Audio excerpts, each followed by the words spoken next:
सुन लो जरा नबी का जवाब, कयामत के दिन अल्लाह के नबी की शफाअत किसको मिलेगी? अल्लाह के नबी ने फरमाया, असअदुन्नास बिशफाअती यौमल क़ियामह, कयामत के दिन वो खुश नसीब इंसान जिसको मेरी शफाअत मिलेगी वो कौन होगा?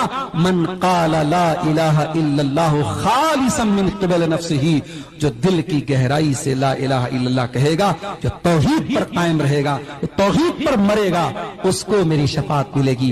हर ऐरे गैरे नत्थु खैरे को नबी की शफाअत नहीं मिलेगी। कोई कब्रों पे जाके सजदा करे, जो गले में जाके ताबीज पहने, कोई गैरुल्लाह के नाम पे बकरे ज़बा करे, जो मज़ारों पे जाके सजदे करे और उसके बाद अली को मुश्किल कुशा कहे, ख्वाजा मोइनुद्दीन चिश्ती अजमेरी को गरीब नवाज कहे और शेख अब्दुल कादिर जिलानी को दस्तगीर कहे और उसके बाद वो ये दावा करे कि सरकार का दामन हम थाम लेंगे। नहीं मेरे भाई, सरकार का दामन किसी बिदअती को मिलने वाला नहीं है, सरकार का दामन किसी शिर्क करने वाले को मिलने वाला नहीं। हाँ, ये मना नहीं कर रहा हूं कि आप दुनिया के लिए मेहनत न कीजिए, मेहनत कीजिए, मगर जाहिर है कि हम जिंदगी में जो ज्यादा इंपॉर्टेंट चीज होती है उसके लिए ज्यादा मेहनत करते हैं।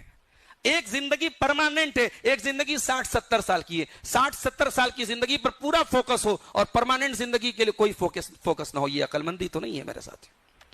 इसलिए हर जुमा के दिन हम जुमा में सूरह आला में ये आयत सुनते हैं, बल तुसिरूनल हयातद दुनिया वल आखिरतु खैरुन व अबका। मेरे बंदो, तुम दुनिया की जिंदगी को तरजीह देते हो, दुनिया की जिंदगी को प्रायोरिटी देते हो, वल आखिरतु खैरुन व अबका, जबकि आखिरत की जिंदगी ज्यादा बेहतर और ज्यादा बाकी रहने वाली है। तो ये दूसरी बीमारी है और इसका इलाज क्या है? इसका इलाज ये कि हम आखिरत की फिक्र अपने अंदर पैदा करें।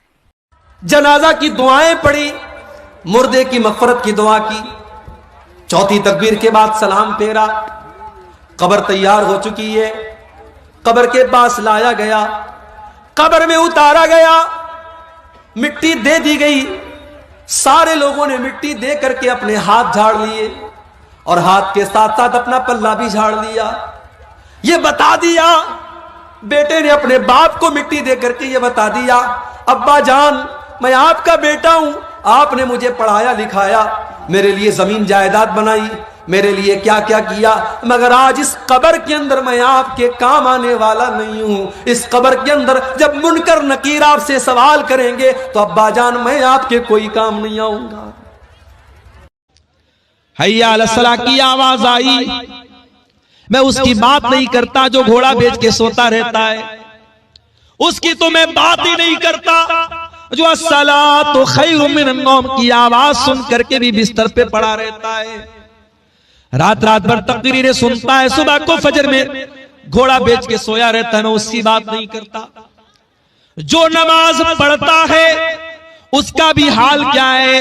हैया अला सलाह की आवाज आई, सुबह 4:30 बजे फजर की अजान है मान लो, और 5 बजे जमात का टाइम है या 4:45 बजे जमात का टाइम है। मैं एक मिसाल दे रहा हूं, अजान हुई, अब जो बेचारा नमाज पढ़ने वाला है वो भी बेचारा धीरे धीरे बिस्तर से उठता है, अंगड़ाई लेता है, आराम से है, वजू करता है, बाथरूम जाता है, फिर वजू करता है, तब तक मस्जिद में आया, पता लगा इमाम साहब दूसरी रकात पढ़ा रहे हैं। मेरे प्यारे भाइयों, दुनिया में ऊंचा मकाम पाना है तो कुर्बानी देनी पड़ती है, दौलत कमाना है तो कुर्बानी देनी पड़ती है, सुख और चैन की जिंदगी हासिल करना है तो कुर्बानी देनी पड़ती है। मेरे प्यारे भाइयों, जन्नत तो दुनिया की सबसे कीमती चीज है, जन्नत इतनी आसानी से तो नहीं मिल पाएगी, मनमानी जिंदगी गुजार करके जन्नत तो नहीं मिल पाएगी। जो मन में आए, जो दिल में आए वो काम करते रहो और ये सोच लो कि जन्नत मिल जाएगी। मेरे भाइयों, ये पॉसिबल नहीं है। अल्लाह के नबी फरमाते हैं, हुफ़्फ़तिल जन्नतु बिल मकारिह, अल्लाह ताला ने जन्नत को घेर दिया है नापसंदीदा चीजों से। ऐसे काम आपको करने पड़ेंगे जो दिल को गवारा नहीं है, जो नफ्स को गवारा नहीं है। रात को आप 2 बजे सोएं, 3 बजे सोएं, लेकिन फजर की अजान होती है, हय्या अला सलाह की आवाज आती है, अस्सलातु खैरुम मिनन नौम की आवाज आती है। अब अगर जन्नत चाहिए तो बिस्तर छोड़ना पड़ेगा। सर्दी का मौसम है, ठंडा ठंडा पानी है, वजू करके आपको मस्जिद में जाना है। नफ्स कहता है, दिल कहता है आराम से गद्दे में रजाई पे लेटा है, सोता रहे, आराम करता रहे, मगर आप सभी से मेरी दरख्वास्त है, आप मेरे चैनल को सब्सक्राइब करें, वीडियो लाइक करें और ज़्यादा से ज़्यादा शेयर करें और अपने कमेंट्स ज़रूर दें। जज़ाकल्लाह खैर।